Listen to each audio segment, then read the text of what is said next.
Iran बनाम US Israel जंग के बीच ट्रंप लगातार ईरान को कई धमकियां देते रहे हैं। उनकी कई धमकियों में से एक धमकी ये भी थी कि 7 अप्रैल को शाम 8 बजे तक अगर ईरान स्ट्रेट ऑफ हॉर्मुज को खोलता नहीं है तो ऐसे में वो ईरान में ब्रिज डे और पावर प्लांट डे बनाएंगे, यानी कि ईरान के जो मेन इंफ्रास्ट्रक्चर्स है उस पर कई धमाके करेंगे। अभी 8 बजे भी नहीं थे, लेकिन उससे पहले ही ईरान के कुछ मेन इंफ्रास्ट्रक्चर्स पर कई बड़े धमाके हुए हैं। कई डेवस्टेशन जो है ईरान में इस वक्त देखने को मिल रही है। कहाँ कहाँ धमाके हुए हैं इजराइल और अमेरिका की तरफ से, ये बताएंगे। हमारे साथ ऋतु है। ऋतु, कौन कौन से बड़े अटैक्स अभी हुए हैं और किन किन जगहों पर अटैक्स हुए हैं? जी नेहा, इस बारे में हमारे पास जो मीडिया रिपोर्ट्स आ रही हैं, यहाँ पे मैं अल जज़ीरा को कोट कर रही हूँ। तो खर्ग आइलैंड है जो ईरान का एक बहुत बड़ा ऑयल हब है, वहाँ पर धमाके की खबर आई है। दूसरा जो धमाके की खबर आई है, एक लोकल सिनेगॉग जो यहूदियों का पूजा स्थल होता है, तो वो सेंट्रल तेहरान में है, वहाँ पर भी एक मिसाइल गिरी है। साथ ही साथ ईरान के साउथ वेस्टर्न पार्ट में एक सिराज नाम का शहर है जो दुनिया का सबसे बड़ा नेचुरल गैस रिजर्व है, वहाँ पर भी मिसाइलें दागी गई हैं इजराइल आर्मी के द्वारा। और उसके अलावा बुशहर न्यूक्लियर पावर प्लांट पर भी हमले की खबर आ रही है।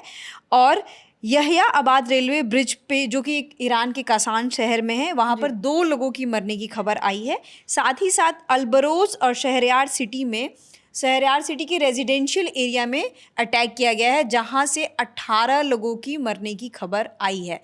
इन सब पर ईरान ये कह रहा है कि खासकर जो world largest natural gas reserve पर सिराज में जो हमला हुआ है, इन सब पे ईरान ने ये कहा है कि इजराइल और अमेरिका का ये इंटेंशन है कि ईरान के लोगों का जो दैनिक जीवन है उसको भी तबाह कर दिया जाए, इसलिए वो नेचुरल गैस रिजर्व पर अटैक कर रहा है। इसके साथ ही जब न्यूक्लियर पावर प्लांट्स पे लगातार अटैक की खबरें आ रही हैं, तो यूएन के जो वॉचडॉग हैं उनकी साइड से भी एक स्टेटमेंट आया है। उन्होंने भी इस चीज़ पर चिंता जताई है कि न्यूक्लियर सेफ्टी पे चिंता जताई है, और बोला this is a real danger. तो ये इस तरह की खबरें आ रही हैं। साथ ही साथ कोम और मशहद रेलवे स्टेशन से भी खबरें आ रही हैं। तो हम ये देख सकते हैं नेहा कि पहले से ही रेलवे स्टेशन को, हवाई अड्डों को, रेजिडेंशियल एरिया को, ऑयल एंड गैस रिजर्व को अटैक किया जा रहा है। साथ ही साथ इसमें एक्सपर्ट्स वॉर डिप्लोमेसी की बात कर रहे हैं। तो जो ट्रंप का अल्टीमेटम आया उसके पहले से ही ये खबरें हमले की आ रही है, और उन्होंने बोला है कि ये बहुत बड़ा वॉर क्राइम होगा क्योंकि रेजिडेंशियल एरिया को भी हिट कर रहे हैं।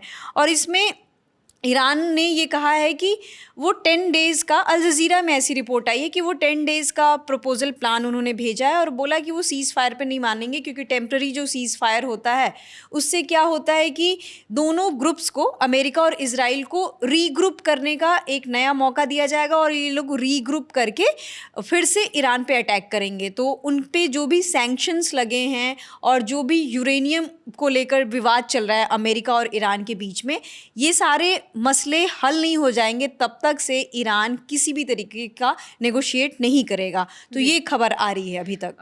ऋतु, जैसे कई बड़े अटैक्स की आप बात कर रही हैं, और आप ही ने बताया अभी कि जो रेजिडेंशियल एरियाज है वहाँ पर भी अटैक किए जा रहे हैं अमेरिका और इजराइल की तरफ से। जाहिर सी बात है कि ईरान में कई भारतीय लोग भी इस वक्त हैं, तो भारत की तरफ से क्या प्रिकॉशंस भेजे गए हैं या कोई एडवाइजरी क्या भारतीय लोगों के लिए भेजी गई है? जी, जब से ये अल्टीमेटम आया है कि पावर प्लांट डे बना देंगे, उसके बाद से इंडिया गवर्नमेंट ने भी एक एडवाइजरी जारी की है, क्योंकि बहुत सारे लोगों को ऑलरेडी वहाँ से निकाल लिया गया है, बट बहुत सारे लोग अभी भी वहाँ पर फंसे हुए हैं। कुछ लोग इंडियन एम्बेसी की द्वारा जो होटल्स प्रोवाइड किए गए हैं वहाँ पर रह रहे हैं, और इंडिया ने एक एडवाइजरी जारी किया है कि 48 आवर्स तक वो कहीं भी बाहर ना निकलें और किसी भी तरीके का इंस्टॉलेशन ना करवाएं, जैसे मिलिट्री इंस्टॉलेशन, इलेक्ट्रिक इंस्टॉलेशन अपने घर में ना करवाएं, वो इंडोर ही रहें और एम्बेसी के हमेशा टच में रहें। उन्होंने हेल्पलाइन नंबर्स भी निकाली हैं, वो सारी स्क्रीनशॉट हम आपको स्क्रीन पे लगा दे रहे हैं। अगर कोई वहाँ पर हो तो उन सारे हेल्पलाइन से वो मदद ले सकता है। तो ये इंडियन गवर्नमेंट का अभी तक एडवाइजरी आया है कि जो लोग फंसे हैं वो एम्बेसी के लगातार टच में रहें और इंडोर रहने की सलाह दी है। जी बिल्कुल, तो ये ट्रंप की कई धमकियों में से जो एक धमकी थी, उसके बाद जो कई मेजर इंफ्रास्ट्रक्चर्स पर आज ईरान की हमला किया गया है अमेरिका और इज़राइल द्वारा। और अभी आज ही की अगर हम बात करें, आज 7 अप्रैल की तारीख है और आज भी ट्रंप की तरफ से ट्रूथ सोशल पर एक और पोस्ट किया गया है जिसमें उन्होंने ये स्पष्ट कर दिया है कि 7 अप्रैल की रात जो है वो पूरी सभ्यता ही ईरान की खत्म कर देंगे। इस तरह का पोस्ट भी आज ट्रंप ने किया है ट्रूथ सोशल पर। तो फिलहाल इस अपडेट में इतना ही। इस पूरे अपडेट से जुड़ा जो भी हमारे पास इंफॉर्मेशन आती रहेगी वो लगातार हम आप तक पहुंचाते रहेंगे। फिलहाल इस खबर में इतना ही। मेरा नाम है नेहा धीमान, हमारे साथ थी ऋतु, कैमरा के पीछे आलोक। देखते रहिए दी लल्लन टॉप। शुक्रिया।